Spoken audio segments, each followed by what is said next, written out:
성부와 성자와 성령의 이름으로 말씀을 드립니다. 저는 10대를 농촌에서 지냈습니다. 10대. 그러다 보니까 흙하고 가까울 수밖에 없죠. 그래서 어렸을 때 기억을 떠올려 보면 마당이 놀이터였습니다. 그래서 마당에 동물들도 많았죠. 토끼도 키우고, 닭도 키우고, 개들도 있고. 그래서 어렸을 때 보면 토끼들한테 주는 풀을 뜯으러 다녔던 기억도 있고, 염소도 키웠던 것 같아요. 그리고 마당에서 뭐 여러 가지 그림도 그리고, 이제 제가 이렇게 목공 이런 나름의 어떤 그런 게 있었나. 못이 있었는데 못을 다 그냥 마당에 이렇게 받고 다닌 거예요. 그래서 막 혼나고 귀한 못을 왜 마당에 다 받고 다니는 거. 뒤에 뒷뜰에는 장독대가 있어서 그 장독대에는 이게 조개 껍질 같은 걸 또 이렇게 얼른전에 묶어가지고 군병놀이도 하고, 또 밤나무 껍질 이런 걸 가지고 건물도 저고, 또 물을 부어 흙을 이겨가지고 성도 짓고, 그래가지고 막 손이 다 트고 그랬던 기억이 납니다. 흙하고 굉장히 가깝게 지냈죠. 근데 어느 순간부터 흙이 싫어졌어요. 빨리 이 지긋지긋한 이곳에서 벗어나야겠다. 그때 제가 찾은 길이 뭐였냐면, 이 흙으로부터 벗어날 해방할 수 있는 유일한 길은 공부다. 공부 열심히 하자. 그때는 또 공부한다고 하면 다 양해가 됐어요. 특히 여름에 저희는 논농사를 졌는데, 피사리라고 그랬어요. 이렇게 거기에 논에 이렇게 벼 이상 말고 벼 이상하고 피사하게 생긴 게 자라나요. 멀리서 보면 구분이 됩니다. 가까이서 보면 잘 구분이 안 되지만, 근데 그때는 왜 이렇게 그게 많았는지 들어가가지고 피를 뽑아내는 거죠. 가끔 벼를 같이 이렇게 뽑을 때가 있어요. 엄청나게 혼나죠. 그걸 구분 못하느냐고. 피를 뽑는데 어린 나이니까 무릎 이렇게 들어가면 이제 논에 푹 빠지잖아요. 그러니까 어떤 깊은 데는 거의 무릎까지 빠지는 데도 있어요. 그리고 벼 이삭이 이제 자랐으니까 딱 고개를 숙이고 피를 뽑다 보면 그 벼 이삭이 날카롭거든요. 다 스치는 거예요.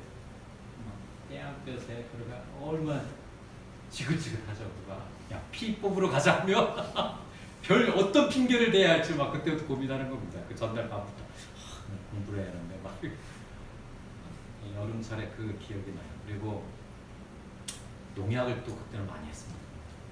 그래서 이제 간간히 들리는 소식이 어떤 게 있냐면, 어느 동네 아무개가 농약 하다가 쓰러졌다. 그때 엄청나게 미원도 많이 먹을 때였어요. 미원도 많이, 농약도. 그러니까 그 모습이 보기 싫어서 농약하러 가면 또 떼양볕에서 하루 종일 일을 해요. 거기서 벗어날 수 있는 길, 이 지글지글한 흙바닥으로 벗어날 수 있는 길은 공부하는 길이다. 그래서 그때부터 머리도 좋지 않은 제가 그냥 공부하기 시작을 해서 드디어 그걸 벗어나게 됐죠. 그래서 그 뒤부터는 손에 흙을 묻힐 일이 거의 없었고, 옷에 흙이 묻으면 탁탁 털어내고, 신발도 아스팔트나 시멘트길을 주로 걷지 흙길은 잘 안 걷게 됐죠. 10대 이후에는 그렇게 살았던 겁니다. 그러다가 그게 이제, 그리고 제가 성공의 사제가 된 게, 대학 때 다 농활 가잖아요. 친구들한테 야, 너희들이 농촌을 알아? 막 하다 보니까 저는 뭐를 해야 하잖아요. 그래서 비나를 간 겁니다. 빈민활동. 그래서 성공의 사제가 됐어요. 그때 농활을 갔으면 성공의 사제가 안 됐을 텐데. 근데 저 안에는 이 흙에 대한 두려움이 굉장히 컸던 거예요. 흙에 대한 두려움. 그렇게 20대 보내고 30대 보내고, 근데 흙을 다시 가까이 하게 된 계기를 갖게 됐습니다. 그게 40대예요. 40대.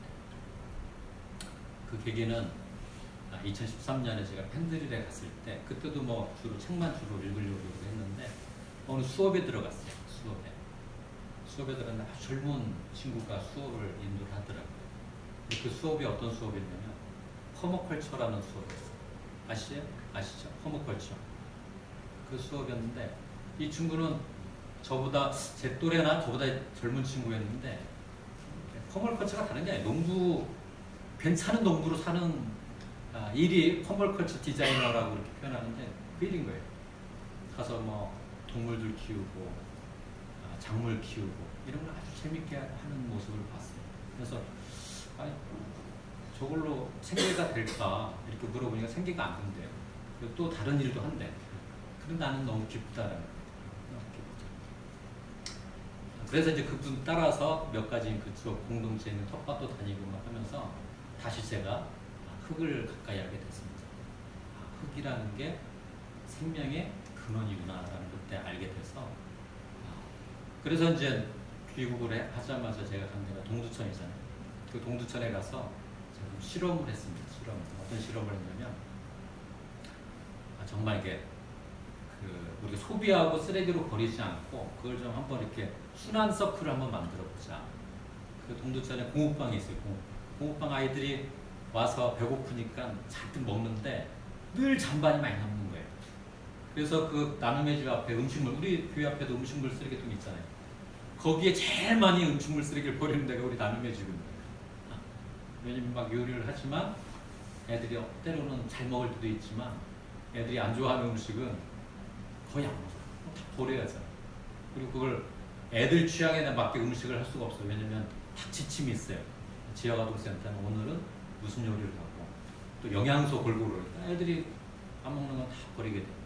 그래서 이제 졸업한 애들하고 회의를 했죠. 야 우리가 나눔의 집인데 음식물 쓰레기 버리는 거 좀 줄일 수 있는 방법 없을까 했더니 큰 애들이 그러면 신부님 우리 동물들을 한번 키워봅시다 그러는 거예요. 무슨 동물을 키울까 했더니 어떤 애들이 그걸 닭을 키우면 닭은 가리지 않고 다 먹는다고 얘기를 하는 거예요.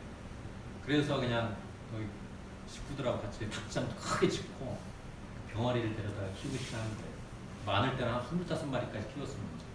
그러니까 제가 하는 일은 뭐냐면 거기까지 애들이 신경 쓰는 거고 그 뒤부터 다 어른들 몫이에요. 그리고 아침에 일어나서 제일 먼저 하는 게 잔반 남은 거 그냥 주면 염분이 많아서 동물들도 안 좋다고 그래요. 그래서 그걸 물로 씻어내가지고 염분을 빼내고 그걸 갖다 줍니다. 그리고 닭들 주면 닭들이 다 그걸 먹습니다. 그리고 이제 주변에 풀 나면 풀 다 베가지고 제초 작업, 그러니까 제초 작업해서 풀을 다 버릴 필요가 없는 거예요. 그 제초 작업해서 닭장에 딱 주면 자기들이 먹을 건 먹고 불필요한 거는 자기들 이렇게 푹신푹신하게 만드는 데 이렇게 옮겨놔요. 자기들 이렇게 둥질 만드는 데 쓰는 거지. 그리고 이제 가을철이죠. 뭐 봄철도 그렇고 왜 이렇게 텃밭에서 이렇게 뭐 예를 들면 배추 같은 거 이렇게 하면 엿분 그걸 뭐라고 해요? 사이드로 남는 그런 거 있잖아. 그걸 밭에 다 버리는데 그걸 주워다가 닭들 주면 닭들이 그렇게 잘 먹는 거예요. 그렇게 먹고 나서 닭들은 뭐 하느냐? 알을 낳잖아요. 알을 많이 날 때는 한 25마리 키울 때는요 하루에 한 판이 나오는 거예요. 유정란으로.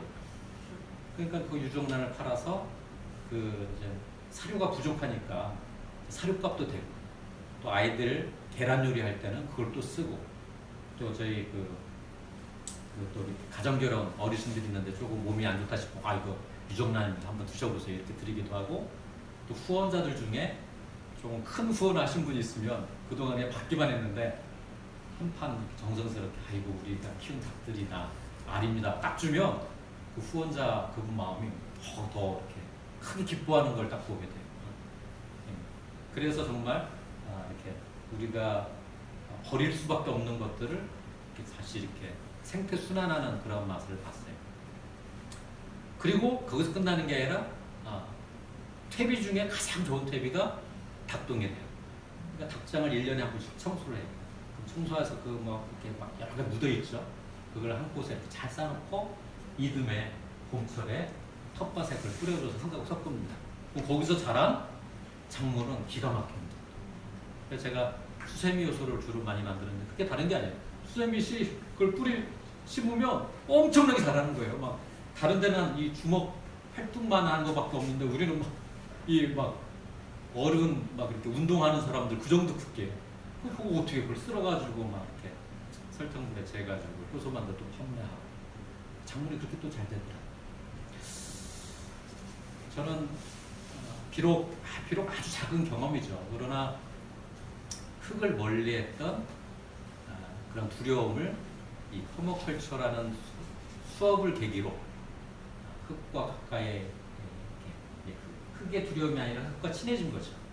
그래서 동두천에서 한 9년 있으면서 흙을 통해서 생태적 순환을 한번 해보는 실험을 한 값진 경험을 가지고 있습니다.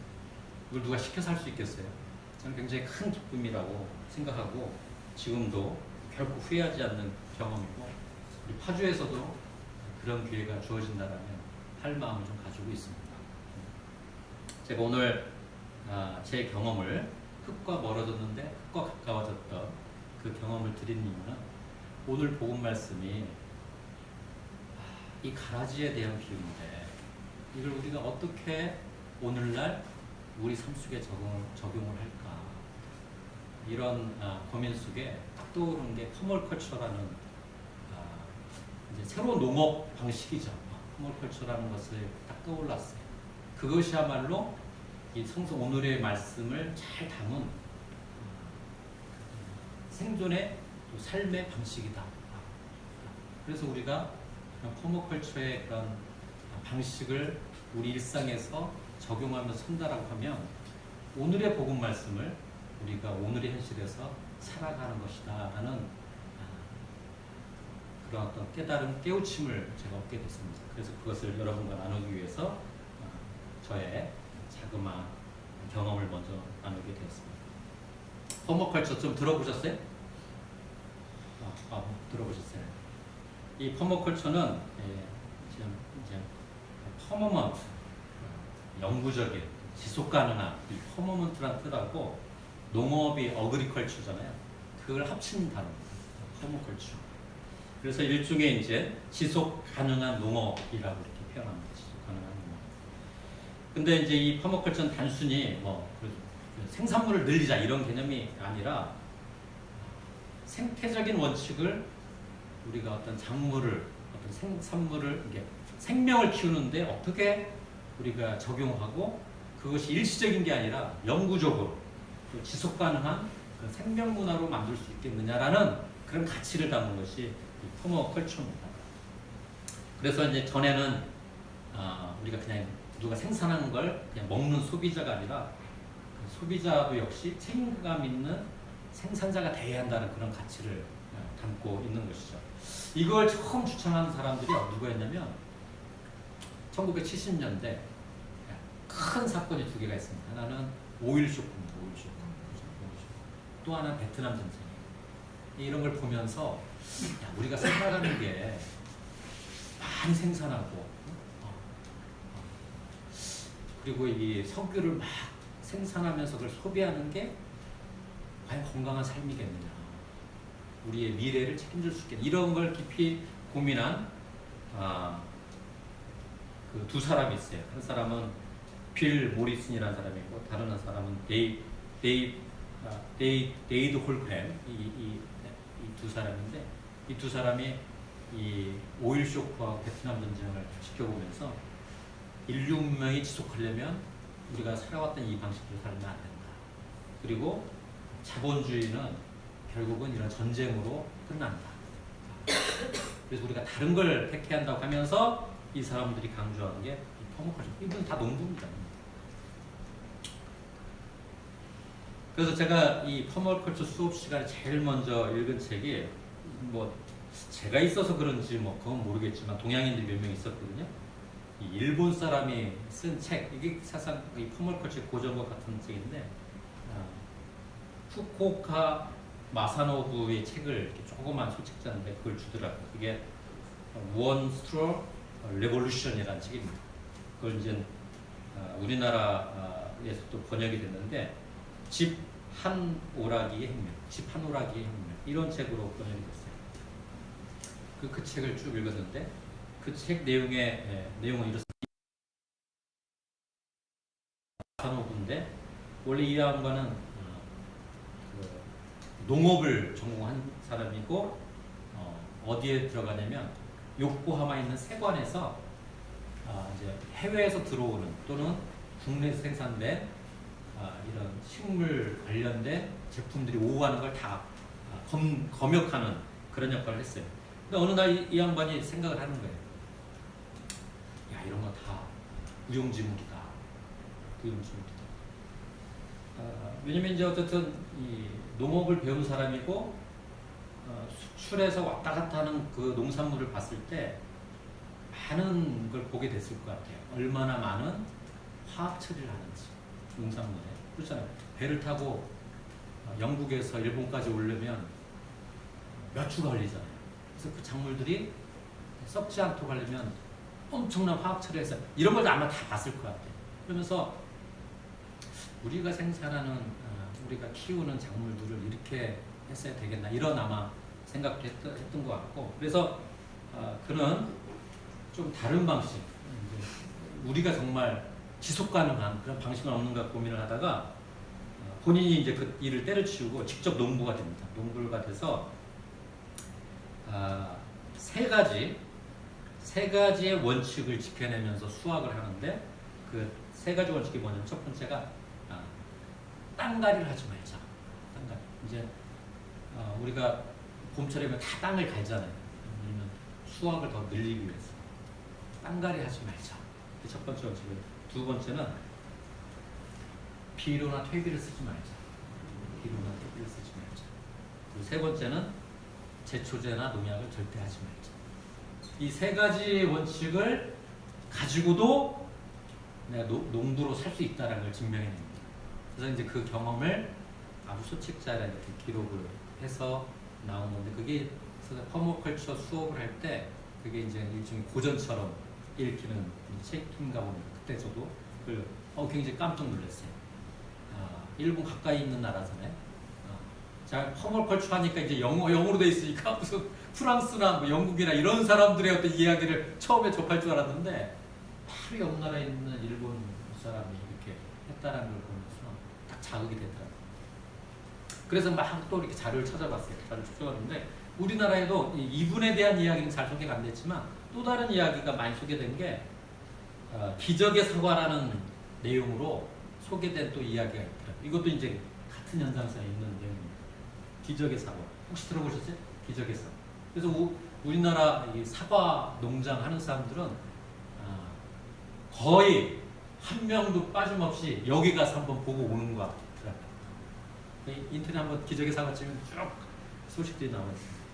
이 사람도 일본 사람이에요. 일본 사람. 이름이 기무라 아키노. 아키노리. 기무라 아키노리라는 사람입니다. 그가 생산한 사과는 어떤 거냐면, 농약 한 방울, 비료 한 주먹 없이 키운 사과. 농약도 안 하고 비료도 안 주는데 사과로 막 그냥 물량이 딸릴 정도로 생산한다는 거예요. 그래서 기적의 사과라고 붙이는 거죠. 태풍이 불어도 나무에 잘 붙어 있고, 사과나무에는 병충해가 없고, 그래서 그가 생산한 사과를 사람들은 기적의 사과다 이렇게 부르기 시작을 했다는 겁니다. 근데 이제 기사들을 쭉 보니까 왜 그걸 시작했는지가 나와 있어요. 이 사람도 이제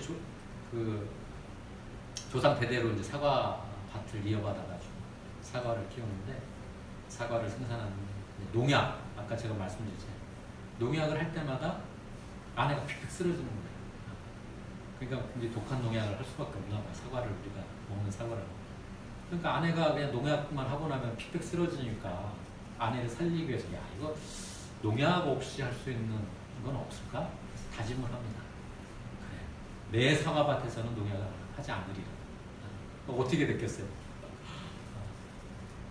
10년 동안 사과가 뭐 연료도 병들거나 이상해지는 거죠. 수입이 안 생기는 거죠. 그래도 어쨌든 아내를 살리기 위해서 농약을 안 하게 됐으니까 그만. 근데 이제 생계가 이제 먹고 사는 문제가 있잖아요. 이 양반이 나이트 클럽 호객꾼으로 또 취업을 합니다. 왜냐면 농약을 안 했기 때문에 그 사과 거기서 나오는 사과 가지고는 어떻게 할 수가 없는 거예요. 그래서 이제 10년 정도 이렇게 했는데 안 되고 먹고 살기 위해서 이제 나이트클럽 호객꾼으로 갔는데, 거기서 폭력배하고 어떻게 시비가 붙어서 얻어맞습니다. 이빨이 다 빠져요. 그래서 나는 글러먹었다. 그래서 이제 자살하려고 산으로 올라갑니다. 올라가서 뭐 인터뷰 내용 보니까 자세하게 안 나오면 산에 올라갔다 이렇게 돼 있어요. 뭐 나무에 이렇게 묶여가지고 이렇게 하려고 있겠죠. 근데 거기에 있는 나무들을 보게 되는 거예요. 도토리 나무. 나무에 산에 있는 도토리 나무는 누가 가서 비를 주는 거 아니잖아요. 거기다 농약을 설파하는 거 아니잖아요. 근데 아주 탐스러운 도토리들이 많이 열려 있는 걸 보게 돼요. 근데 이 양반이 그때 딱 또 하나의 생각을 갖게 되는데 농약을 안 한다는 거 그것만 가지고는 안 되는구나. 거기서 뭘 하냐면 흙을 살려야 한다. 흙을 살려야 한다는 걸 왜냐면 그 도토리 나무 밑에 있는 흙을 보게 되는 거죠. 그러면서 이 양반이 돌아와서는 그 뒤부터는 어떻게 했느냐 잡초를 뽑지 않게 제초 작업을 안 한 거예요. 그러니까 뭐 동네 사람들이 저 사람 처음에 농약을 안 하더니 이제는 제초 작업까지 하네. 왜냐면 제초 작업을 하는 이유가 이제 병충해 거기 있는 벌레들이 올라가서 사과 뭐 이렇게 먹고 하니까 그걸 없애려고 하는 거 아니겠어요? 근데 그렇게 이제 뭐라고 붙여주냐면 방치원 이런 이름도 붙여줬다고 해요. 그는 생각했다는 겁니다. 흙이 본래의 생명력을 회복할 때까지 기다리자. 비료나 농약을 수십 년간 뿌려왔던 땅은 딱딱해져서 잡초조차 뿌리를 내리지 못한다. 잡초가 무성하게 자라면 흙도 기름져 있다는 것, 이것은 이제 본인은 믿고 무농약 자연농법을 시작한 지 10년 후에 이렇게 한 4년 동안은 이 제초 작업을 하지 않고 그냥 놔뒀다는 거예요. 그래서 87년에 14년이 흐른 거죠. 87년에 사과가 열렸는데 그의 저기에 딱 2개가 열렸대요. 근데 그 크기가 탁구공만 한. 탁구공만 한. 근데 거기서도 그 사람은 좌절하지 않은 거예요. 뭐 이렇게 표현합니다. 희망이 보였지만 실망도 컸습니다. 이렇게 얘기하고. 근데 놀랍게도 그 이후에 91년에 갑자기 이제 91년 딱 보니까 과수원에 빨갛게 물든 꽃들을 빨갛게 물든 모습을 딱 보는 거예요. 수없이만 열린 거죠. 91년에. 농약을 친 나무에 열린 사과보다 개수는 적었지만 꽤 많은 양이 열렸다고 그는 회고를 하고 있습니다. 그러면서 91년 이후에 그의 농법이 주목을 받으면서 기적의 사과라는 이름을 붙게 되는데 그 91년도에 이제 빼곡하게 사과가 열렸잖아요. 그때 태풍이 그 지역을 강타했나. 근데 다른 사과나무 밖에 있는 사과는 다 떨어졌는데 그 사과들은 전혀 안 떨어지지 않아요. 80%가 유지했다는 거예요. 그러면서 사람들이 기적의 사과다. 그래서 보니까 그 14년 동안 사과나무의 뿌리가 뻗어서 쭉 20m 깊이까지 들어가게 되고 흙에 있는 농약 성분이라는 게 싹 정화가 되고 흙다운 흙이 되는 거죠. 그 시간이 14년이라는 시간 걸렸던 것입니다. 오늘 복음 말씀 가라지의 비 그렇잖아요. 좋은 벼이상만 남고 피를 뽑아버리고 싶은 게 우리 인간의 마음인 거고 그래야 이 다른 것들이 영양분을 덜 뺏어 먹으니까 쌀이 주렁주렁 열릴 것이다 이렇게 생각하는 거잖아요. 이 밀밭에 있는 밀 이삭도 마찬가지. 거기 가라지가 있으면 밀 이삭이 제대로 자라지 못할 거다. 가라지 뽑아버리자. 이게 이제 우리 인간들의 생각인데 하느님은 그렇지 않다라는 것이죠. 놔둬라. 나중에 내가 여기 성경 심판의 날에는 나중에 내가 처리할게.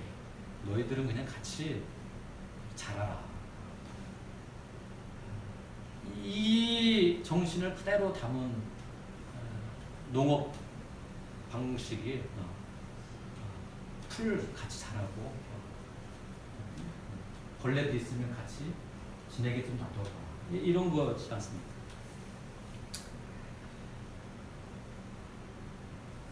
오늘 저는 이 말씀을 통해 우리는 하느님의 마음과 태도를 읽을 수 있다고 말씀을 드리고 싶습니다. 생명을 키우는 하느님의 마음과 태도가 어때야 하는지. 만약 그렇다면 그런 마음으로 우리가 살아간다면 인류의 모습은 지금과 사뭇 다를 거라 생각합니다. 우리는 하느님의 마음과 달라서 추수하기 전에 미리 제거하려고 했지요. 눈에 보기에 좋은 것만 남기려 하고 또 쉽게 어떻게 하죠?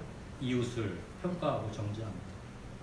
가치가 없다고 생각하는 것을 제거해서 눈에서 보이지 않게 하면 된다고 생각을 하지요. 그러나 하느님께서 생명을 키우는 방식은 그렇지 않다는 겁니다. 그냥 놔둬라, 기다려라, 함께 살아봐라, 이런 것이죠. 이러한 마음과 태도로 참 쉽지 않습니다. 뭐 이렇게 저도 설교 때문에 이렇게 증언을 하지만 제 마음이 어찌 이렇게 늘 그럴 수 있겠습니까? 그러나 기도하면서 주님, 저에게 당신의 마음과 당신의 눈과 그걸 갖게 해주십시오. 이렇게 기도하며 살아가는 것이죠. 바다의 소금, 바다의 짠물 유지하는데 소금이 3.5%가 있다고 그러잖아요. 3.5%. 다 알고 계시잖아요. 100% 때문에 바닷물이 되는 게 아니라 소금이 3.5%만 있는 거죠. 또 어떤 사회학자 연구를 했다고 그래요. 사회를 변혁시키는데 필요한 힘이 어느 정도 필요합니까? 했더니 100사람이 이루어진 마을에 100사람이 다 필요 없다. 3.5명만 그 다른 생각을 갖고 있으면 변화가 이루어진다. 이걸 사회학자가 또 연구했다고 하잖아요. 3.5%. 그런 하나님의 마음과 태도로 살아가는 사람 3.5%. 이미 우리가 있으니까 이렇게 조금만 더 붙여지면 파주 지역이 달라지는 거겠죠. 그런 생명을 살리는 하느님의 마음과 태도를 지니며 살아가는 우리들이 되기를 간절히 기도합니다. 성부와 성자와 성령의 이름으로 말씀을 드렸습니다. 오늘의 말씀을 기억하며 잠시 침묵하겠습니다.